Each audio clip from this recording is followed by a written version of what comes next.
আজকে সিআইডির মুখোমুখি হচ্ছেন না অভিষেক বন্দ্যোপাধ্যায়। নোটিশ পাওয়ার পরও তিনি হাজিরা দিলেন না। আইনজীবীকে দিয়ে চিঠি পাঠিয়েছেন যেখানে 15 দিনের সময় চেয়েছেন অভিষেক বন্দ্যোপাধ্যায়, এমনটাই সিআইডি সূত্রে খবর। পার্থপ্রতিম ঘোষ আমাদের প্রতিনিধি রয়েছেন টেলিফোন লাইনে। পার্থ, কি জানা যাচ্ছে? দেখো, সিআইডি সূত্রে যে বিষয়ে জানা যাচ্ছে সেটা হচ্ছে অভিষেক বন্দ্যোপাধ্যায়কে আজকে ডাকা হলেও তিনি কিন্তু আসেননি। দুপুর 12টার সময় ডাকা হয়েছিল এবং তিনি হচ্ছে আইনজীবী মারফত একটা চিঠি পাঠিয়েছেন এবং সেই চিঠিতে উল্লেখ করেছেন তিনি শারীরিকভাবে অসুস্থ এবং সেই অসুস্থ থাকার দরুন এবং সেক্ষেত্রে 15 দিন তিনি কিন্তু সময় চেয়েছেন বলে সিআইডিকে চিঠি পাঠানো হয়েছে। তুমি জানো যে এই যে মামলা, সই বিতর্কের মামলা, সেই মামলায় সিআইডির তরফ থেকে আজকে দুপুর 12টার সময় অভিষেক বন্দ্যোপাধ্যায়কে তলব করা হয়েছিল এবং সেক্ষেত্রে সিআইডি একটা এসআইটি স্পেশাল ইনভেস্টিগেশন টিম সেটাও কিন্তু গঠন করেছিল এবং সিআইডি আধিকারিকরা তারা হচ্ছেন অভিষেক বন্দ্যোপাধ্যায়কে জিজ্ঞাসাবাদ করার জন্য প্রস্তুত হয়েছিলেন এবং সেক্ষেত্রে আজকে অভিষেক বন্দ্যোপাধ্যায়ের তরফ থেকে এই চিঠি পাঠানো হয়েছে এবং সিআইডি সূত্রে জানতে পারছি 15 দিনের সময়সীমা চাওয়া হয়েছে। অর্থাৎ তিনি 15 দিন সময় চান সিআইডি মুখোমুখি হওয়ার জন্য এবং এক্ষেত্রে সিআইডি আধিকারিকরা তারা হচ্ছে পরবর্তী কি পদক্ষেপ নেবে সেই বিষয়ে কিন্তু তারা ইতিমধ্যে আলোচনা শুরু করেছেন। পার্থ, ধন্যবাদ। আজকে সিআইডির মুখোমুখি হচ্ছেন না অভিষেক বন্দ্যোপাধ্যায়। অসুস্থতার কারণে আজ হাজিরা তিনি দিলেন না। আইনজীবী মারফত চিঠি পাঠিয়েছেন যেখানে 15 দিন সময় চেয়েছেন অভিষেক বন্দ্যোপাধ্যায়, এমনটাই সিআইডি সূত্রে খবর। এ নিয়ে কি বলেছেন বিজেপি রাজ্য সভাপতি শ্রমিক ভট্টাচার্য? দেখুন, শরীর তাড়াতাড়ি ভালো হোক, ঈশ্বরের কাছে কামনা করছি উনি সুস্থ থাকুন, ভালো থাকুন, মাঠে থাকুন, বিরোধিতায় থাকুন, সমালোচনায় থাকুন, বিরোধী নেতার ভূমিকা পালন করুন। আপনারা জানেন বিধানসভায় বিরোধী দলনেতা হিসেবে শোভনদেব চট্টোপাধ্যায়ের নাম প্রস্তাব করে অভিষেক বন্দ্যোপাধ্যায় তিনি চিঠি দিয়েছিলেন যেখানে বেশ কয়েকজন বিধায়ক যাদের সই মিলছে না এমনটাই কিন্তু অভিযোগ করা হয়।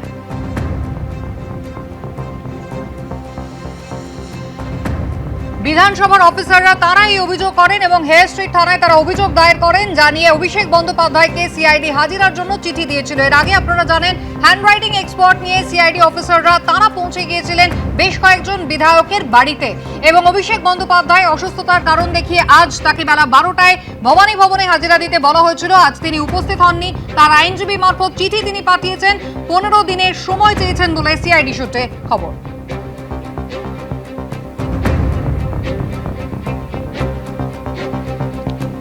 বিধানসভার সই বিতর্কে অভিষেক বন্দ্যোপাধ্যায়কে আজ ডেকে পাঠিয়েছিল সিআইডি। শনিবার তাঁকে এই নোটিশ তাঁর বাড়িতে পৌঁছে দেন সিআইডি অফিসাররা। আজ বেলা 12টায় তাকে ডেকে পাঠানো হয়। শারীরিক অসুস্থতার কারণে তিনি আজকে হাজিরা দিতে পারছেন না বলে আইনজীবী মারফত জানিয়েছেন। 15 দিনের সময় চেয়েছেন তৃণমূল কংগ্রেসের সর্বভারতীয় সাধারণ সম্পাদক। সিআইডি সূত্রে এমনটাই খবর।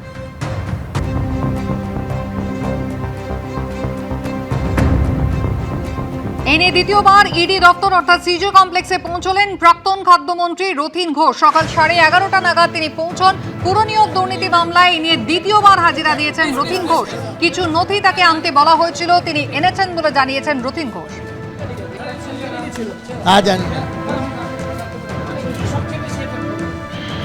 গতকাল অসুস্থ ছিলেন, তাই কালীঘাটের বৈঠকে উপস্থিত থাকতে পারেননি, প্রতিক্রিয়া দিয়েছেন রথীন ঘোষ।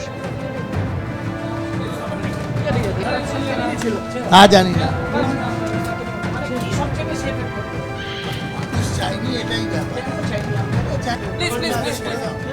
নতুন মন্ত্রী হিসেবে যারাই শপথ নিলেন প্রত্যেকেই বলছেন নতুন দায়িত্ব অনেক, কাজ বাকি রয়েছে অনেক। একদিকে দুর্নীতির অবসান, অন্যদিকে মানুষের আশা পূরণ করতে হবে। কথা বলবো সরাসরি কৃষ্ণেন্দু অধিকারী রয়েছেন আমাদের সঙ্গে। কৃষ্ণেন্দু, কৌতূহলের খানিকটা অবসান হলো বটে, বাকিটার জন্য আরো 48 ঘন্টার অপেক্ষা।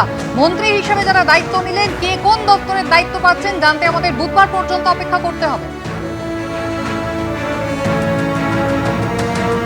একদমই তাই। প্রথমে ঠিক ছিল যে আজকেই লোকভবনে মন্ত্রীরা যখন শপথ দেবেন তারপরই দপ্তর বন্টন হয়ে যাবে নবান্নে গিয়ে, এবং নবান্নে গিয়ে মুখ্যমন্ত্রী ইতিমধ্যেই নবান্নে চলে গিয়েছেন। কিন্তু যেটা ঠিক হয়েছে, আমরা সর্বশেষ খবর পাচ্ছি যে বুধবার অর্থাৎ 3 তারিখ ক্যাবিনেট বৈঠক আছে এবং সেই ক্যাবিনেট বৈঠকের আগে দপ্তর বন্টন হবে এবং তারপর যে সমগ্র মন্ত্রিসভা নিয়ে অর্থাৎ সমস্ত মন্ত্রিসভা নিয়ে তারপর সেই ক্যাবিনেট বৈঠক হবে এবং ক্যাবিনেট বৈঠকে তারপর সরকারের সিদ্ধান্ত নেওয়া হবে। অর্থাৎ যে কৌতূহল ছিল কারা কারা মন্ত্রী হচ্ছেন সেই কৌতূহল নিরাময় হতো বটে, কিন্তু কারা কোন দপ্তর পাচ্ছেন সেই কৌতূহল অবশ্যই 48 ঘন্টা অপেক্ষা করতে হবে। কিন্তু যে মন্ত্রিসভা আজকে তৈরি হলো সে মন্ত্রিসভায় কিন্তু একটা চমক অবশ্যই আছে। সেই চমক হচ্ছে ভারসাম্যের চমক। অর্থাৎ কলকাতা কেন্দ্রিকতা নেই বা কোনো একটা জেলার কেন্দ্রিকতা নেই, সমস্ত জেলার প্রতিনিধিত্ব যেমন রাখা হয়েছে তেমনি কলকাতা এবং অন্যান্য জেলা, উত্তরবঙ্গ থেকে দক্ষিণবঙ্গের সামঞ্জস্য রাখা হয়েছে এবং সেই সামঞ্জস্য রেখেই কিন্তু এই মন্ত্রিসভা তৈরি করা হয়েছে। এবং পাশাপাশি যে বিজেপির যারা প্রবীণ সদস্য, যারা বিধায়ক হয়েছেন, সেই দুধকুমার মণ্ডল থেকে আবার নতুন সদস্য যারা প্রথমবার এমএলএ হয়েছেন বা প্রথমবার ভোটে দাঁড়িয়ে চমক দিয়েছেন, তাদের পর্যন্ত মন্ত্রিসভা জায়গা করে দেওয়া হয়েছে। অর্থাৎ এই ভারসাম্যটাই আজকের মন্ত্রিসভার সবচেয়ে বড় বৈশিষ্ট্য।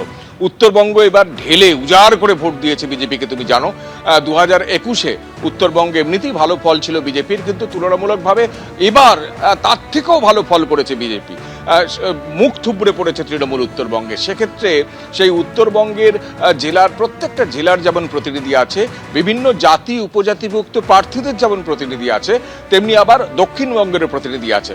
কলকাতা থেকে তাপস রায় বা বিধাননগর থেকে শারদ মুখোপাধ্যায় বা বা বা দক্ষিণের রাসবিহারী থেকে স্বপন দাশগুপ্ত যেমন মন্ত্রী হচ্ছেন, তেমনি পাশাপাশি আবার উত্তরবঙ্গ, দক্ষিণবঙ্গ প্রত্যেকটা জেলা থেকেই কিন্তু মন্ত্রীদের প্রতিনিধিত্ব রাখা হচ্ছে। গৃহপরিচারিকা কলিতা মাঝি যেমন মন্ত্রী হচ্ছেন, বিদেশ থেকে পড়াশোনা করা স্বপন দাশগুপ্ত তেমনি মন্ত্রী হচ্ছেন। ডাক্তাররা যেমন আছেন তেমনি আদ্যন্ত রাজনীতিবিদ তারাও আছেন। অর্থাৎ যে মন্ত্রিসভা আজকে তৈরি হলো, 35 জন মন্ত্রী আজকে শপথ নিলেন এবং 17 জন মন্ত্রী আজকে পূর্ণমন্ত্রী বা ক্যাবিনেট মন্ত্রী হিসেবে শপথ নিলেন, এবং সেই সমস্ত মন্ত্রিত্বের ক্ষেত্রেই দেখা যাচ্ছে বা মন্ত্রীদের নামের ক্ষেত্রেই দেখা যাচ্ছে একটা কোথাও সামঞ্জস্য আছে।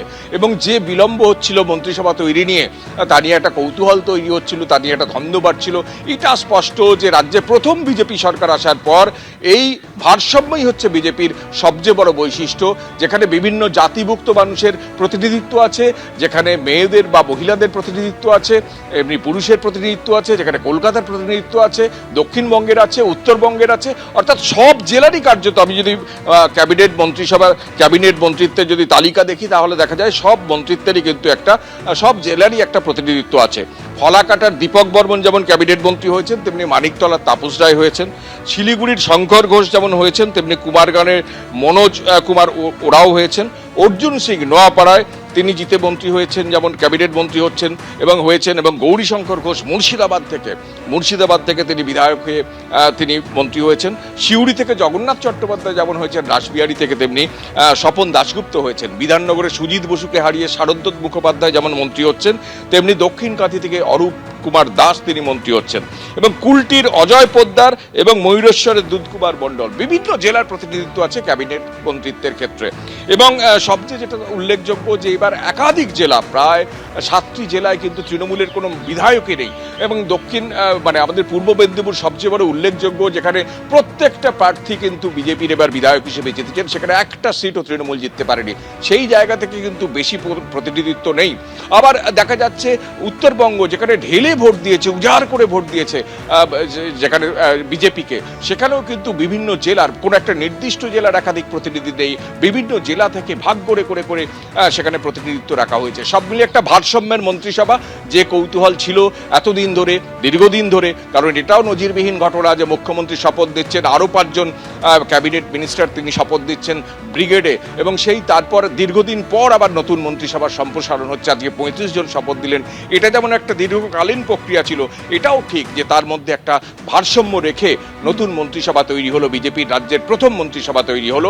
এবং এখন কৌতূহল হচ্ছে কে কোন দপ্তর পাবেন। শিক্ষা দপ্তর কে পাবেন? শিক্ষা জগতের যে দুর্নীতি, নিদারুণ দুর্নীতি, এবং সেই প্রাতিষ্ঠানিক দুর্নীতির পর সেটাকে নতুনভাবে সাজানো, শিল্পের ক্ষেত্রে যে বেহাল দশা, সেই বেহাল দশাকে কাটিয়ে উঠে নতুন করে রাজ্যকে কীভাবে তৈরি করা, অর্থাৎ অর্থের ক্ষেত্রে যে এত দেনা ঋণ, সেক্ষেত্রে নতুন করে তোলার ক্ষেত্রে কী ব্যবস্থা নেওয়া হবে, অর্থাৎ অর্থ, শিল্প, তারপরে শিক্ষা, একাধিক যে গুরুত্বপূর্ণ দপ্তর আছে, কার কোন দপ্তর পাওয়া যাবে 2-1 দিনের মধ্যেই ঠিক হয়ে যাবে এবং বুধবার সেটা ঘোষণা হয়ে যাবে। একেবারে কৃষ্ণেন্দু, ধন্যবাদ। এবিপি আনন্দ, এগিয়ে থাকে, এগিয়ে রাখে।